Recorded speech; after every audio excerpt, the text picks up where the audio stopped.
Bienvenidos a Voces ante la Sumisión Química, el podcast del Observatorio Universitario de Violencia Sexual Facilitada por Drogas, de la Universidad de Alcalá. Un espacio de investigación, divulgación y prevención. Generamos conocimiento a través de la investigación científica y lo transformamos en contenido accesible para toda la sociedad. Este episodio contiene información sobre temas relacionados con la violencia sexual y el consumo de alcohol y otras drogas. El contenido puede resultar emocionalmente difícil o activar recuerdos sensibles en algunas personas. Se recomienda buscar apoyo profesional o acudir a una línea de atención en crisis.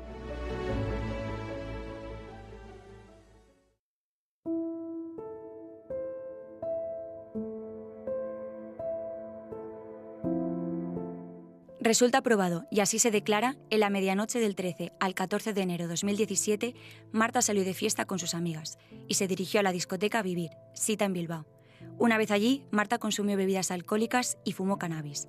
La ingesta de alcohol fue constante y unida a que la joven debía tomar y tomó medicación antidepresiva, llevó a que la afectara de tal modo que sus capacidades de comprender, querer y controlarse estaban enormemente afectadas.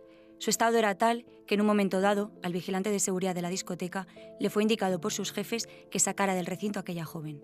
Resulta igualmente probado que también a primeras horas de la madrugada del 14 de enero accedieron a la discoteca Vivir don Juan y don Roberto. Este último conocía a Marta por haber coincidido en cursos destinados al control de impulsos que ambos debían llevar a cabo. Juan conocía de vista a Marta. Ya fuera de la discoteca estaban Juan y Roberto, que conscientes estos del estado de desorientación y desinhibición de Marta, decidieron irse con ella calle abajo hasta llegar a las escaleras de Solo Coets. Marta, Juan y Roberto accedieron al interior del local Vendomatic. Los dos varones comenzaron a tocar el cuerpo de Marta, rodeando ambos a la joven. Marta trató de apartar con sus brazos a Juan, mientras Roberto le colocaba en la cabeza una bolsa de plástico que cogió del suelo, al mismo tiempo que ambos se mofaban de ella. Está probado que Juan la cogió por la cabeza y la hizo agacharse hacia adelante al tiempo que Roberto introducía su mano por dentro del pantalón en la zona de los glúteos de Marta. Seguidamente, Juan la fue separando de la pared y ello fue aprovechado por Roberto para bajar el pantalón a Marta y penetrarla por detrás. Al tiempo, Juan bajaba la cabeza de Marta para que le practicara una felación y así fue. Resulta acreditado que Marta se despertó sobre el mediodía en un portal del edificio del barrio de Santunchu, desorientada y sin recordar ni dónde había estado ni qué pudo ocurrir. La historia que acabamos de escuchar es un caso real. Es el fragmento de la sentencia judicial. Ocurrió en Bilbao, en 2017. Y por desgracia, no es una excepción.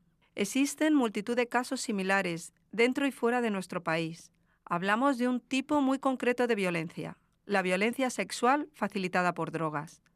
Es decir, agresiones sexuales en las que el atacante se aprovecha de la incapacidad que la víctima experimenta como consecuencia de los efectos provocados por sustancias psicoactivas, incluyendo el alcohol, ciertos fármacos u otras drogas. Así es.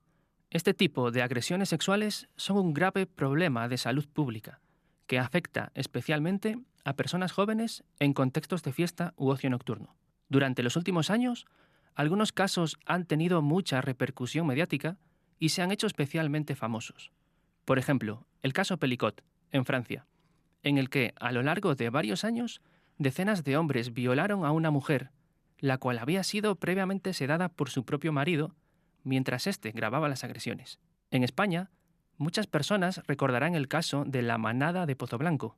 Este caso fue destapado durante la investigación de la agresión sexual perpetrada por la manada en los Sanfermines de 2016. Por aquel entonces, la policía encontró en el teléfono de uno de los acusados la grabación en vídeo de otra agresión sexual diferente a una joven inconsciente.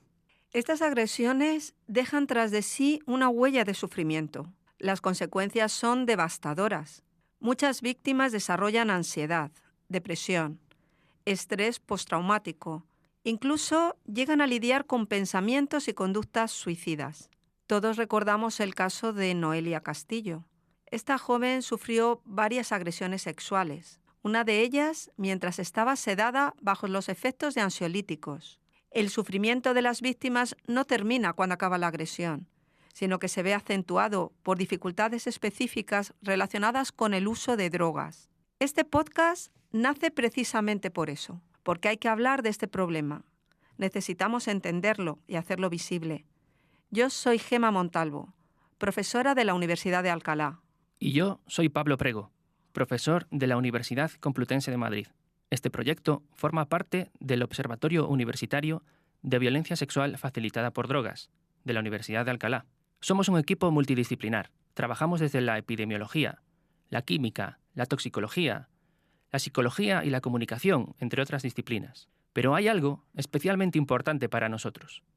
Somos un observatorio universitario, y esto significa que la universidad está en nuestro ADN. Trabajamos por y para la comunidad universitaria. Pero no solo eso. Trabajamos muy de cerca con los estudiantes. Colaboramos con el estudiantado. En concreto, hacemos innovación docente aplicando la metodología de aprendizaje y servicio. Y así, desde nuestro observatorio, impartimos una asignatura que aborda específicamente el fenómeno de la sumisión química. En esta asignatura, los estudiantes no solo aprenden teoría sobre el problema, sino que también ponen en práctica sus conocimientos. Y lo hacen desarrollando y ejecutando proyectos de servicio social que tienen como principal objetivo ayudar a prevenir la violencia sexual facilitada por drogas en contextos de fiesta. Y esto es clave, porque poder aplicar los conocimientos adquiridos permite una experiencia de aprendizaje mucho más completa. Es decir, involucramos a los estudiantes porque de verdad creemos que su papel es clave para entender y transformar esta realidad. Sí, Pablo, y esto tiene una razón clara. La violencia sexual facilitada por drogas afecta especialmente a los más jóvenes, al estudiantado. En España se estima que 1 de cada 2 mujeres de entre 18 y 35 años ha vivido alguna situación de violencia sexual facilitada por drogas en estos contextos de fiesta. En hombres la cifra es de 1 de cada 4. Son cifras muy altas, Gema, y probablemente se quedan cortas. Y es que no podemos olvidar que al final estos datos proceden de encuestas de victimización. Estas encuestas son buenas herramientas de investigación, pero al fin y al cabo tan solo nos permiten trabajar con aquellas personas que son capaces de identificar lo que les ocurrió como una experiencia de violencia sexual. Y como veremos, eso no siempre es fácil. No es fácil, Pablo. Hay mucha confusión con los términos. Y aquí surge alguna duda importante. Se habla de sumisión química, de vulnerabilidad química, de agresiones oportunistas, de agresiones proactivas. ¿Es posible aclararse? Sí, Gema. Tenemos que empezar por ordenar las ideas. Todos estos términos apuntan a un mismo fenómeno, lo que nosotros estamos llamando violencia sexual facilitada por drogas. Y este es el concepto más completo, porque pone el foco de atención donde realmente debe estar, en la violencia. En primer lugar, partimos de una verdad incómoda y dolorosa, y es que la violencia suele cebarse especialmente con las personas o con los colectivos más vulnerables, es decir, con las personas más débiles. Ahora bien, la violencia sexual facilitada por drogas es un ejemplo paradigmático de esta verdad incómoda. Comprende toda aproximación sexual no consentida en la que el agresor se aprovecha del estado de incapacidad que otra persona experimenta temporalmente como consecuencia de los efectos de sustancias psicoactivas, el alcohol, fármacos, otras drogas. Y es esta incapacidad temporal para defenderse o para oponer resistencia al agresor se suma a otros factores de vulnerabilidad, como por ejemplo el género, la edad u otros estados de enfermedad. En definitiva, en este tipo de violencia, los agresores se aprovechan sexualmente de personas que no pueden consentir con libertad una relación sexual, pero que tampoco pueden buscar ayuda, defenderse u oponer resistencia. Pero entonces, ¿de dónde viene eso de sumisión química? El término sumisión química procede del francés sumisión chimique. Se empleó a partir de los años 80 en el ámbito de la toxicología forense, pero en realidad se trata de una práctica mucho más antigua. De hecho, hay referencias a la sumisión química con finalidad sexual en textos tan antiguos como el papiro de Ebers o incluso en el libro del Génesis. Sumisión química es la expresión que más se repite en los medios de comunicación cada vez que informan sobre agresiones sexuales en las que las víctimas están bajo los efectos de sustancias. Pero ahora bien, hay otro término relacionado, vulnerabilidad química, aunque este no está tan presente en los medios de comunicación. Y además, por si no tuviésemos suficiente con sumisión y vulnerabilidad, se diferencia también entre agresiones oportunistas y proactivas. Ciertamente existen dos grandes tipos de agresiones sexuales facilitadas por drogas, las oportunistas y las proactivas. Estas se diferencian en la estrategia que utiliza el agresor. En las oportunistas, el agresor se aprovecha de la incapacidad de la víctima. Por ejemplo, se aprovecha de una persona que está ebria tras haber bebido alcohol voluntariamente. Cuando sucede esto, se habla de agresiones mediante sumisión química oportunista. Digamos que el agresor pues aprovecha esa oportunidad. Además, para referirse a estos casos, se utiliza también el término vulnerabilidad química. Como veremos a lo largo del podcast, esta táctica oportunista es la más común en las agresiones que se producen entre jóvenes y en estos contextos de fiesta. Exacto, Gemma. Por otra parte, además de las agresiones oportunistas que has mencionado, existen también las agresiones mediante sumisión química proactiva. En estas, la incapacidad que experimenta la víctima se debe al consumo involuntario de sustancias. Como decíamos, las agresiones oportunistas son las más comunes en contextos de fiesta.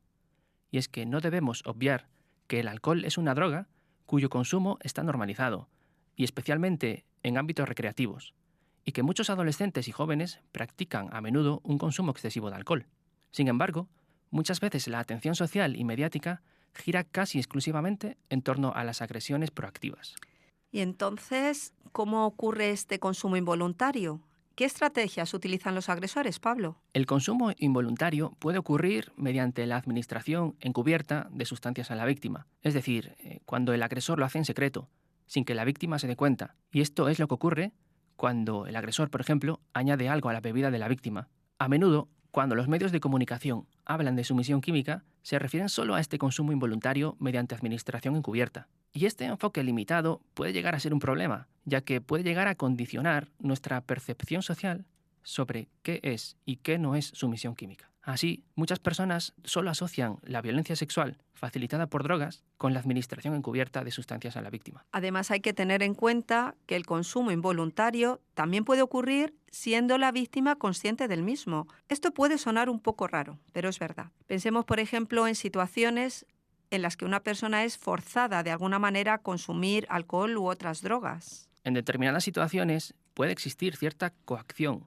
a través de la presión social, la presión de grupo. Por ejemplo, a la hora de compartir una ronda de chupitos, una persona puede sentirse forzada a beber. O también mediante la insistencia reiterada, una y otra vez, de invitar a alguien a un cubata o a una copa. El uso del miedo, de amenazas, la presión social o la culpa también pueden explicar un consumo involuntario. Sí, ya entiendo. Y claro, también es posible la combinación de ambos tipos de agresiones, ¿no?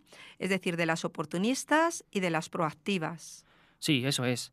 En esos casos suele hablarse de agresiones sexuales mediante sumisión química mixta. Es interesante el sesgo en los medios de comunicación. A menudo suele utilizarse el concepto de sumisión química de forma genérica, pero esto solo para referirse a las agresiones proactivas, es decir, sin especificar el subtipo. Y al final, las palabras que utilizamos son la clave de todo. Sí, las palabras son la clave de todo. En este campo hay mucho que contar. Por eso seguiremos analizando el fenómeno en los próximos episodios. Hablaremos sobre qué piensan los jóvenes acerca del problema de la violencia sexual facilitada por drogas. Hablaremos también sobre las agresiones, no solo desde la perspectiva de la víctima, sino también desde la perspectiva del agresor. Hablaremos también de las consecuencias que esta forma de violencia tiene sobre la salud mental de las víctimas. Y por último, también abordaremos cómo el fenómeno se relaciona con el consumo de pornografía. Muy interesante todos estos temas.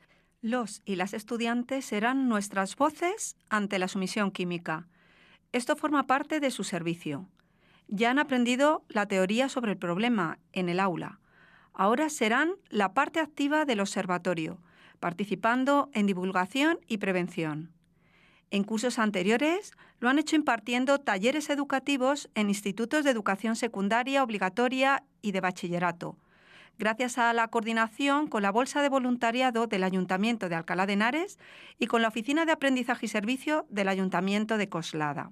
Este curso participarán como podcasters, hablándonos sobre diversos aspectos de la violencia sexual facilitada por drogas. Esta iniciativa forma parte de un proyecto de innovación docente de alto impacto institucional, por el cual damos las gracias al Centro de Apoyo a la Innovación Docente y de Estudios Online de la Universidad de Alcalá. Muchas gracias a todo el equipo de profesores de la asignatura Sumisión Química, al Grupo de Innovación Docente Empatías de la Universidad de Alcalá. Gracias también al apoyo recibido desde la Oficina Tecnológica y de Equipamiento de la Universidad de Alcalá. Todos lo habéis hecho posible. Muchas gracias por escucharnos. Gracias por escuchar Voces ante la Sumisión Química, el podcast del Observatorio de Violencia Sexual Facilitada por Drogas, de la Universidad de Alcalá.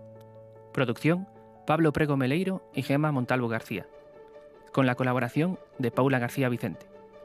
La violencia sexual facilitada por drogas es un grave problema de salud pública. Generamos y divulgamos evidencia científica con la esperanza de que sirva de ayuda a las víctimas y de que sea de utilidad para el diseño de estrategias preventivas. Si deseas realizarnos alguna sugerencia o consulta, por favor, contacta con nosotros a través de nuestra web observavsfd.uah.es. observavsfd.uah.es. Hasta el próximo episodio.